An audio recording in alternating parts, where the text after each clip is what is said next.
आश्रम में रहने वाले महापुरुषों का भी हमारा भी है। जैसे कि नवरात्र आते हैं तो रामायण का पाठ या राम जी का उत्सव मनाना, शिवरात्रि में भगवान शंकर का अभिषेक करना, रुद्राभिषेक आदि, हनुमान जयंती में हनुमान जी का उत्सव मनाना, ऐसे आश्रमों में कार्यक्रम चलते रहते हैं।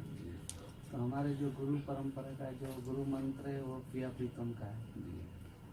तो सभी महापुरुषों का यही जानना चाहते थे कि सारे उत्सव मनाना और ये क्रियाएं करना हमारे अनन्य भक्ति के लिए उचित है या नहीं? हाँ, दो बातें हैं, एक गोस्वामी श्री तुलसीदास जी की अनन्य भक्ति और एक वृंदावन रसिकों की अनन्य भक्ति, इसमें थोड़ा अंतर है। जैसे गोस्वामी जी की अनन्य भक्ति है कि वो गणेश जी का स्तवन करते हैं, देवी जी का स्तवन करते हैं, सबकी प्रार्थना करते हैं, लेकिन मांगते हैं सिया राम चरणों में रति, वो भी अनन्यता है। सब हमारे इष्ट के ही अंश है, इष्ट ही स्वरूप में है, और उनकी आराधना अलग अलग सत्ता मान करके, जैसे शिव सत्ता है, पार्वती जी है या अमुक, जैसा आपने बताया, पर उनसे हम मांगे हैं कि हमें श्यामा श्याम के चरणों में रति प्राप्त हो।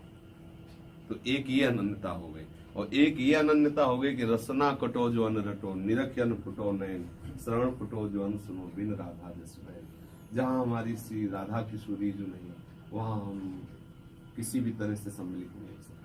हमारी श्री श्यामा श्याम का जहाँ जस नहीं, वो हम ग्रंथ नहीं पढ़ सकते। श्री अब इसमें ज्ञान काम नहीं करता, क्योंकि अनन्यता है ना। इसमें तो नेत्रों में जो हमारी खुराक बन गई है, ललित त्रिभंगी गौरांगी प्रियाजू के समीप रहने वाले लाल, भले मानते हैं कि वही सब अवतार स्वरूप में है, उसको रुचता नहीं, उसको मतलब उसकी जो आसक्ति अंदर की है ना, वो बुद्धि को पंगु कर देती। प्रेम का स्वरूप क्या होता है? बुद्धि को पंगु कर देना। ज्ञान का स्वरूप होता है बुद्धि को प्रवीण कर देना, और प्रेम का स्वरूप होता है बुद्धि को पंगु कर देना। अब वही पंगु भई मन की गति, बिन उद्यम अन्यास, बिना प्रयास के, बिना किसी मुद्दिम के मन पंगु हो गया। अब अगर उसको कुछ रुचता है तो केवल प्रिया प्रिय करो।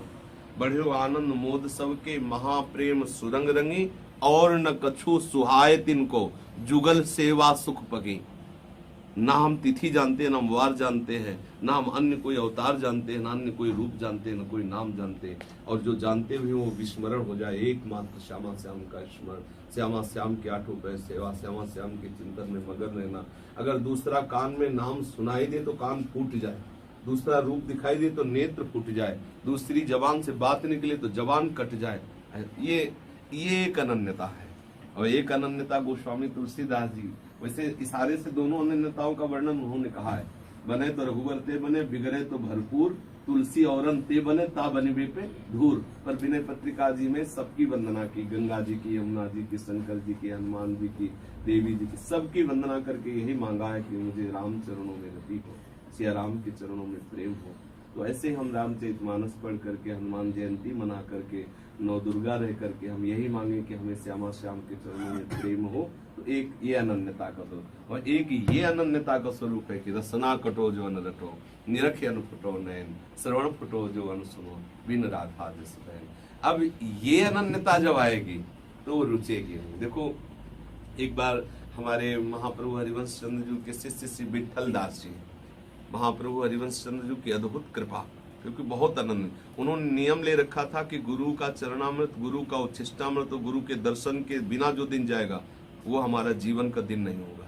हम जी नहीं सकते बिना गुरु दर्शन, बिना गुरु चरणामृत, हरिवंश महाप्रभु के।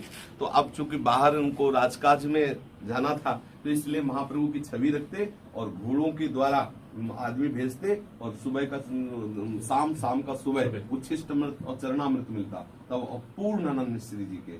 तो द्वारिकाधीश के आराधना में जिस राजा के अंतर्गत रहते थे वो था द्वारिकाधीश का आराध्य भाव से रखने वाला। अब ये गए, उसके साथ जाना पड़ा, तो ये द्वारिकाधीश के दर्शन करने नहीं गए। कई दिन के बाद द्वेषियों ने कहा कि ये विठल दास जी पता नहीं कौन सी उपासना में रहते हैं, द्वारिकाधीश के दर्शन करने ही नहीं गए। तो बुलाया सभा में, और राजा था, उन्होंने कहा आप द्वारिकाधीश के दर्शन नहीं करने गए। द्वारिकाधीश आने पर भी तो उन्होंने कहा कि हमारे आराध्य जो वृंदावन बिहारी है, इसलिए हमारी रुचि नहीं। तो बोले द्वारिकाधीश भी तो श्री कृष्ण ही है ना। तो बोले ये रुक्मिणी बल्लभ है, हम राधा वल्लभ जी के चरणाश्रित हैं, जो मुरली मनोहर ललित त्रिभंगी वृंदावन बिहारिणी श्री श्यामाजू के समीप विराजमान उन्हीं ललित त्रिभंगी का हमारे दर्शन करने के नेत्र लालायित रहते हैं हमें। और तो उनको गुस्सा आ गई कि पता नहीं कौन सी अनन्यता कह रहे हैं, तो प्रभु ही तो ऐसे वस्त्र पकड़ाओ, कहाँ तुम्हारे हृदय में विराजमान था।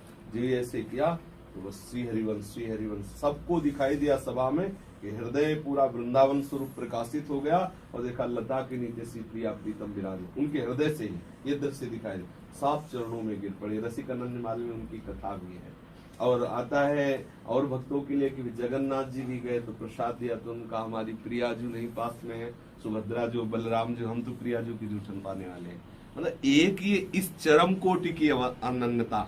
अब इसमें कहा जाए कि ज्ञान नहीं है इन लोगों को कि सब भगवान ही है, फिर ऐसी अनन्यता क्यों? तो यहाँ पहले सिद्धांत में समझाया था सर्वानुवस्तया परम स्वाराध्य बुद्धिर्मम, सब हमारे आराध्य देव ऐसा समझे उपासक। पर जब अनन्यता में आएगा तो जहाँ हमारी इष्ट श्यामा महारानी नहीं है वहाँ हम जूठन नहीं खा सकते, जहाँ श्यामा महारानी का जस नहीं है वहाँ हम, तो ये अनन्यता बहुत ऊंची अवस्था की अनन्यता है। जैसे स्वामी जी महाराज, हरिदास जी महाराज, हरिवंश महाराज, पूर्ण अनन्यता, कहीं वो कोई मिलावट है ही नहीं, पूर्ण अनन्यता। कह रहे हैं मोहन लाल के रंग रांची, मेरे ख्याल परो जिनको बात दसो दिस माची, मोहन लाल के रंग रांची।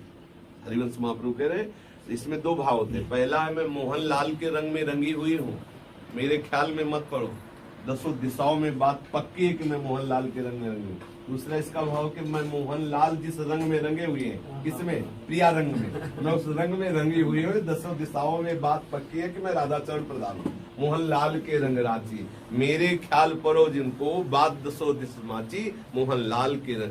कंत अनंत करो जो को बात कहो सुन साची, यह जी जाओ भले सिर ऊपर, हाँ प्रगट हुए नाची, मोहन लाल के रंग राची। कोई हजारों अपने इष्ट बनाओ तो बनाओ, हमें किसी को विरोध नहीं करना, लेकिन मैं हृदय की बात कहती हूँ, मैं मोहन लाल के रंग में रची हुई हूँ। अभी हमारी गर्दन काट दिया तो भी मैं किसी के आगे नहीं झुक सकती, मोहन लाल के रंग राची। या जी जाओ भले सिर ऊपर, हाँ प्रगट हुए ना, नाच नाच के डंके की चोट में कहती हूँ, मोहन लाल के रंग राची। जब ऐसी अनन्यता की बात कही तो अब मोहन लाल क्या करते हैं? बोले जागृत सैन रहे तो ऊपर, मणि कंचन जो पाची, जैसी हरिवंश डरो काके डर, होना हिलमत काची, मोहन लाल के रंग राची। जैसे मणि की माला हृदय में, ऐसे गौर श्याम जोड़ी हमारे हृदय में प्रकाशित होती रहे। मैं कोई कच्ची मती वाला नहीं कि डर जाऊं, मोहन लाल के। ये मतलब एक बड़ी रसमयी अनन्यता है, और वो अनन्यता से इस अनन्यता में आया जाता है। तो जो आश्रमों में ये पद्धति चलती है उसका फल मांगना चाहिए कि हमें श्यामा श्याम के चरणों में अनन्य प्रेम हो, एक ही अनन्य और एक ही अनन्यता। अब इसमें देख ले हमारे चित्त की धरा किस अनन्यता में है। ऐसा है। और हमारा जो जैसे कि बाहर जाते हैं तो संसारिक का जो उनका माहौल है, उनका व्यवहार से बचने का सबसे सरल साधन नाम जप है या कोई भगवत बुद्धि। नाम जप भी छूट जाए तो चलेगा, भगवत बुद्धि। किसी से भी मिलने के पहले उसमें भगवत बुद्धि, नहीं तो नाम जप चलता रहेगा और विषय भोग भी हो जाएगा, ऐसा होगा। ये मतलब सूक्ष्म बात है कि आप नाम का उच्चारण करेंगे और क्रिया गलत हो जाएगी। जब तक भगवत बुद्धि नहीं होगी तब तक भगवत बुद्धि है। एकमात्र भगवान ही सब रूपों में विराजमान है। ऐसी भावना दृढ़ हो जाने पर ही साधक को व्यवहार में उतरना चाहिए, नहीं उतरना चाहिए। तब तक जब तक भगवत साक्षात्कार नहीं हो जाए, हमारे शास्त्र आदेश नहीं करते व्यवहार में उतरने का। तो वैसे भी गुरु परंपराएं भी पहले हैं कि ऋषि कुल में जाकर उन्हें तत्वबोध कराया जाता, तब गृहस्थी भेजा जाता था। आप देखो पढ़ करके इतिहास कि पहले गुरुकुलों में हर राजकुमार जाता था और वहां जाकर के पूर्ण दीक्षा शिक्षा प्राप्त करके फिर वो गृहस्थी में भेजा जाता था। और वहां जाकर के वो ब्रह्म साक्षात्कार किए हुए महापुरुष, लड़के बच्चे परिवार सब ऐसा करते और वो पूर्ण वैराग्य युक्त रहते। इसलिए चौथी अवस्था में विरक्त होकर वो भगवत साक्षात्कार किए ही थे और अपने स्वरूप में स्थित हुए थे। अगर हम भगवत साक्षात्कार नहीं किए तो व्यवहार फांस लेगा पक्का। प्रणाम नमस्कार दक्षिणा भाव भाव, और हम कहीं न कहीं देहाभिमान के कारण हम भ्रष्ट हो जाएंगे पक्का। पहले उपासक को भगवत साक्षात्कार कर लेना चाहिए, फिर इसके बाद हर सब व्यवहार में बाद में रहते हैं। आप कितने भी बड़े महापुरुष की बात देखो, व्यवहार, क्योंकि फिर एक मतलब मुक्त हो गया ना, तो अब वो अपने आप में खेल रहा है, उसे कोई फिर बाधा नहीं पहुंच। वो शास्त्र के अनुसार कर्म करे या न करे, वो बहिर्मुख पुरुषों का संग करे, विषय सेवन करे या त्याग, कोई काम बन गया ना। पर अभी काम नहीं बना, तो सत्यत्व बुद्धि शरीर और